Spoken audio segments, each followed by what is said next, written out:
बच्चों, previous lecture में मैंने आपको बताया था कि कुछ फिजिकल क्वांटिटीज की यूनिट्स और डायमेंशंस आपको डायरेक्ट याद रखने हैं। मैंने कहा था कि वेलोसिटी का डायमेंशन डायरेक्ट याद रखना है LT-1, acceleration LT-2, force MLT-2, energy mL²T-2, right. इसी तरह से आपको यूनिट्स भी डायरेक्ट याद रखनी है इनकी। वेलोसिटी मीटर पर सेकेंड, एक्सेलरेशन मीटर पर second square, force is Newton, energy और वर्क इज जूल, राइट। दूसरी बात बच्चों, ये ध्यान रखिएगा कि यहां पर कुछ लिमिटेशंस हैं आपके लिए, और वो ये है कि बहुत सारे फॉर्मूले आपने अभी पढ़े नहीं हैं और आगे आपने पढ़ने हैं, और जब वो फॉर्मूले आपको पता होंगे तो आप उन क्वांटिटीज के डायमेंशन आप तभी निकाल पाएंगे। तो हम एक काम करते हैं यहां पर कि हम आगे बढ़ते हैं और एप्लीकेशंस की बात करेंगे, application of dimensions.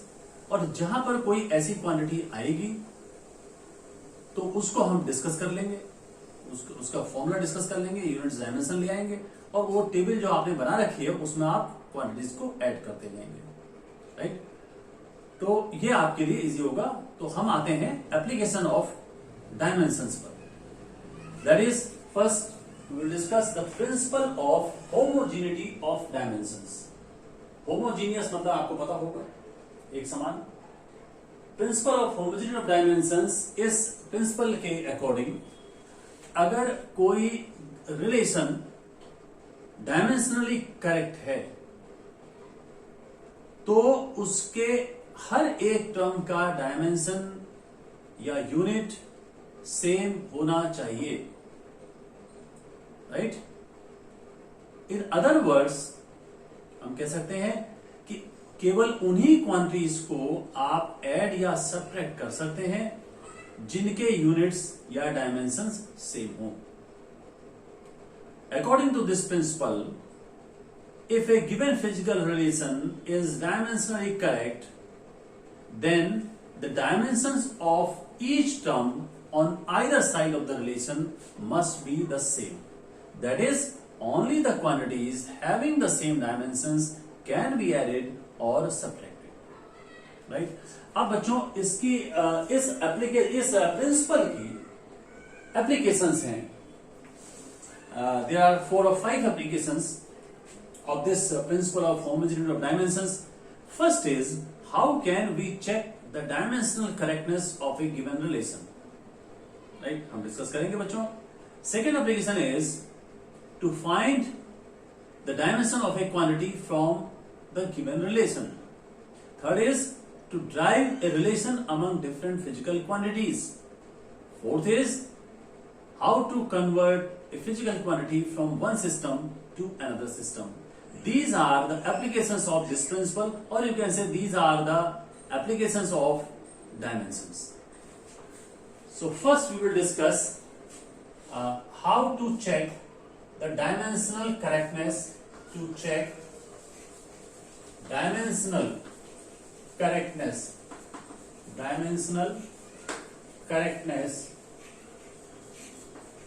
correctness of given relation,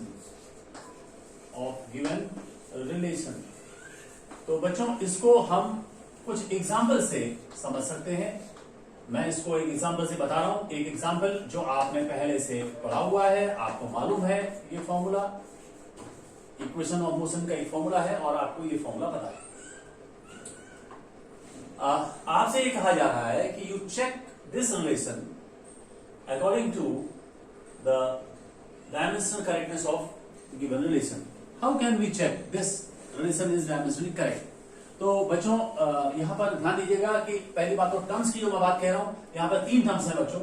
एक टर्म है v², एक टर्म है u², एक टर्म है 2as, ठीक है। ये जो सारे नोटेशंस हैं, they have the usual meaning. u is the initial velocity, v is the final velocity, a is acceleration, s is distance. हम क्या करने वाले हैं, हर एक टर्म का डायमेंशन निकालने वाले हैं। जैसे सबसे पहले हम v² का डायमेंशन निकालते हैं। राइट। v स्क्वायर का डायमेंशन क्या होगा बच्चों?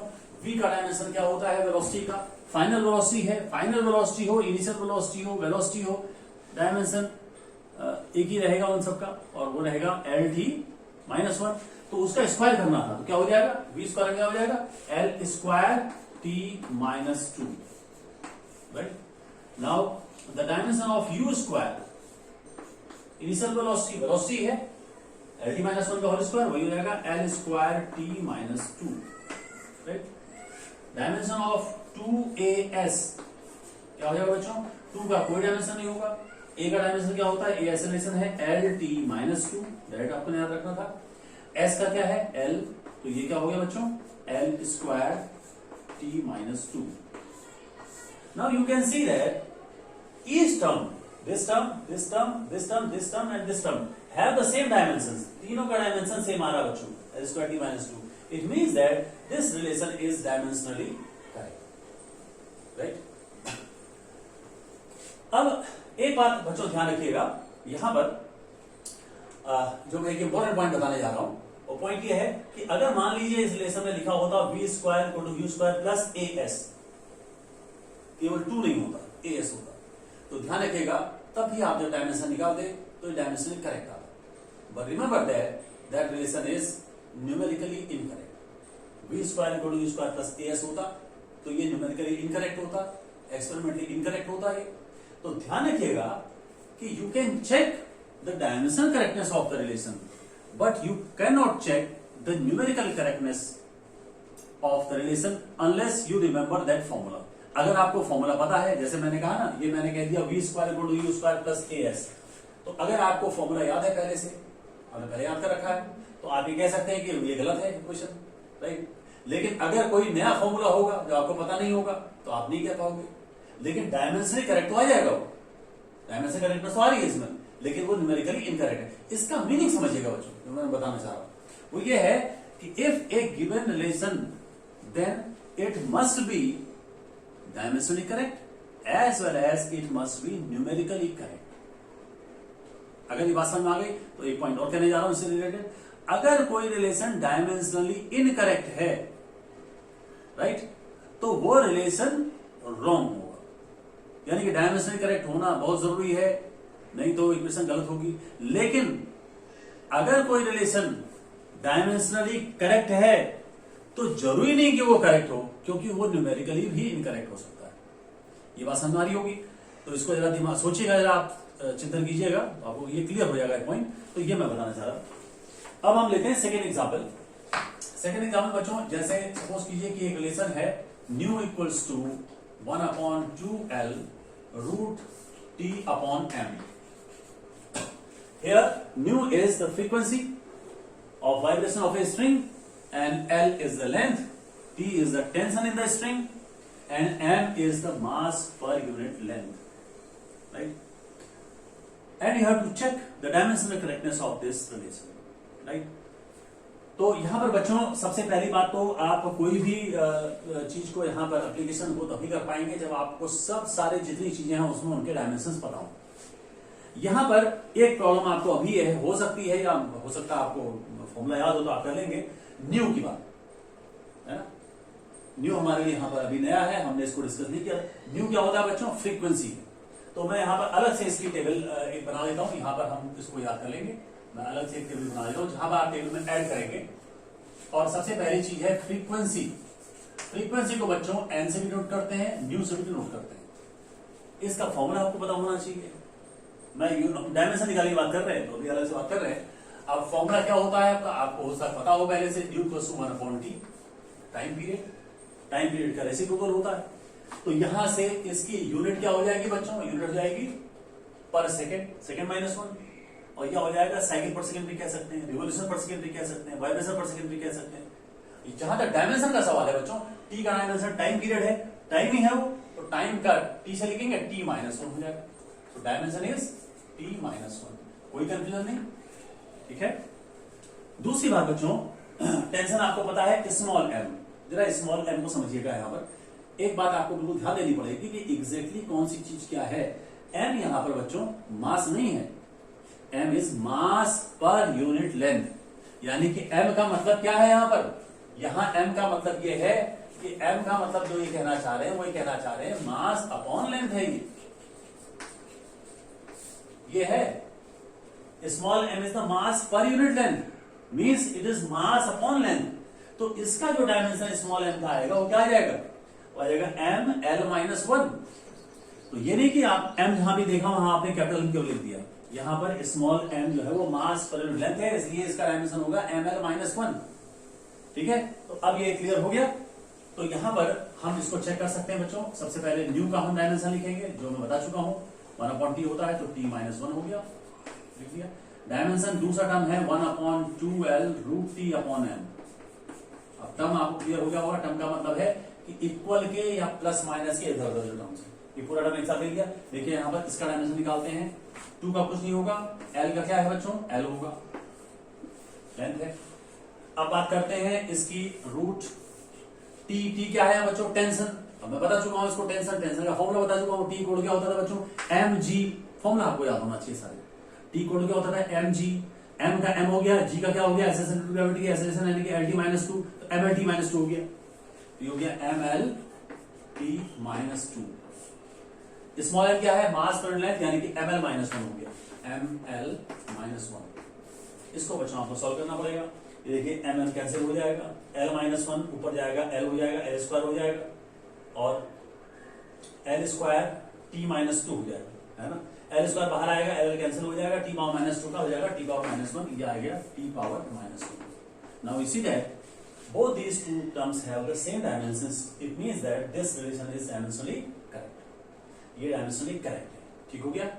तो इस तरीके से बच्चों आप चीजों को कर सकते हैं। एक एग्जांपल बच्चों में और बताता हूं आपको, क्लियर हो जाए।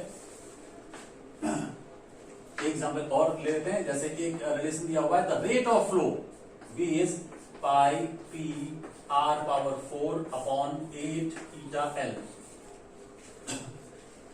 v is the rate of flow of the fluid in a tube of radii r and eta is the coefficient of viscosity। इसमें क्या क्या चीजें हैं, कौन टर्म्स, ये आपको दिए जाएंगे बच्चों, बताया जा रहा है। v is the rate of flow, तो हमें क्लियर समझना पड़ेगा। p is the pressure, r is the radii, eta is the coefficient of viscosity, पता नहीं आपको इसके बारे में भी, l is the length। सबसे पहली बात आती है कि आपको ये समझना पड़ेगा रेट ऑफ फ्लो, है ना। v ये नहीं समझिए कि वॉल्यूम हो गया, it is rate of flow. Rate of flow का मतलब क्या है, जब भी रेट वर्ड यूज हो उसका मतलब upon time, rate of flow का मतलब है flow upon time. Flow means volume, flow का रिलेशन किसके साथ है, वॉल्यूम, यानी कि रेट ऑफ फ्लो का मतलब है वॉल्यूम अपॉन टाइम। तो अगर वॉल्यूम अपॉन टाइम है तो ध्यान रखिएगा कि वॉल्यूम का होता है L³ और टाइम का होता है T, तो L³ T-1 होगा। तो ये समझिएगा बच्चों, इसमें आप हर एक टर्म का निकालेंगे तो v का जब निकालेंगे क्या होगा, ये L³ T-1। कोई कंफ्यूजन नहीं होना चाहिए। v क्या है, v वॉल्यूम नहीं है, वॉल्यूम होता तो L³ होता। It is rate of flow, means flow upon volume, sorry flow upon time, volume upon time, volume means L³ upon t, that is L³ T-1। अब निकालते हैं बच्चों इसका, पाई p r⁴/8 θl, ठीक है, इसका निकालते हैं। इसमें बच्चों एक प्रॉब्लम आपको है, आप समझते होंगे, ईटा का आपको नहीं पता है, अभी बात करूंगा मैं। P है प्रेशर, प्रेशर का क्या होता है फॉर्मूला बच्चों, F/A। P का फॉर्मूला क्या होता है, F/A। तो F का क्या होता है, ml-T-2, है ना, अपॉन L²।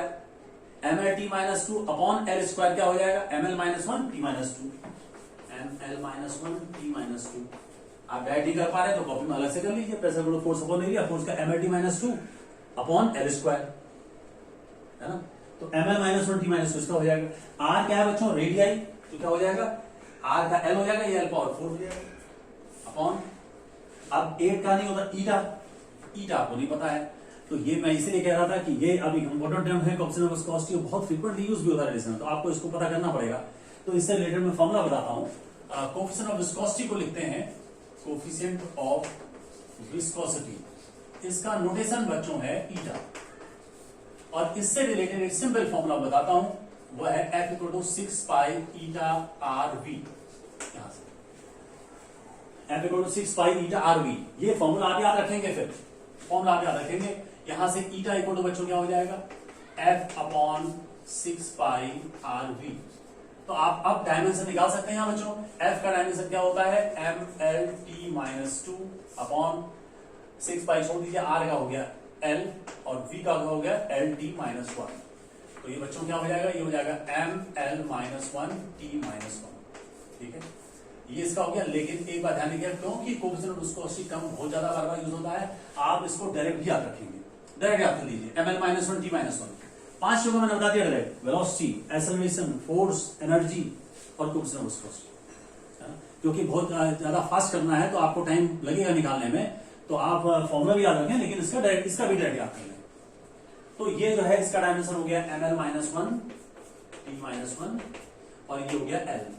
तो इसको जब आप सोल्व करेंगे then again you find that it is L cube T minus 1। It means that this relation is dimensionally correct. अगर डिफरेंट टर्म्स का डिफरेंट आ जाता है कहीं पर डायमेंशन, तो that will be dimensionally incorrect. तो you have the limitation that only you can check the dimensional correctness, you can't check the numerical correctness of the relation unless you already remember that formula। अगर आपको formula याद है तब तो बात अलग है, नहीं तो आप फॉर्मूले के बारे में, जैसे ये फॉर्मूला था बच्चों, अब मुझे तो याद है ये फॉर्मूला है, लेकिन अगर आपको ये फॉर्मूला है, आपको दे दिया जाए उसमें कोई चीज छोड़ दूं मैं, तो आप नहीं पता कर पाएंगे। तो न्यूमेरिकल करेक्टनेस, अगर मैं पाई छोड़ देता तो डायमेंशन करेक्ट आता ही, लेकिन आप पता नहीं कर पाते क्योंकि आपको ये फॉर्मूला पता नहीं है। तो न्यूमेरिकल करेक्टनेस का पता आप नहीं कर सकते, you only check the dimensional correctness of the relation. तो लेकिन फिर मैं रिपीट करता हूं इस बात को कि कोई सी फॉर्मूले को करेक्ट होने के लिए दोनों का होना जरूरी है, numerical correctness and dimensional correctness.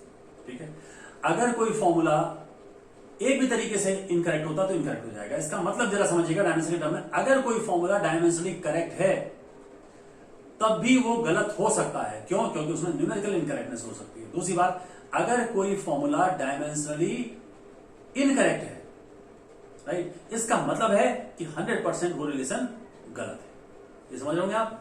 तो this time we have discuss this first application, next time we will discuss the second application of this application of principle of homogeneity of dimensions. Thank you.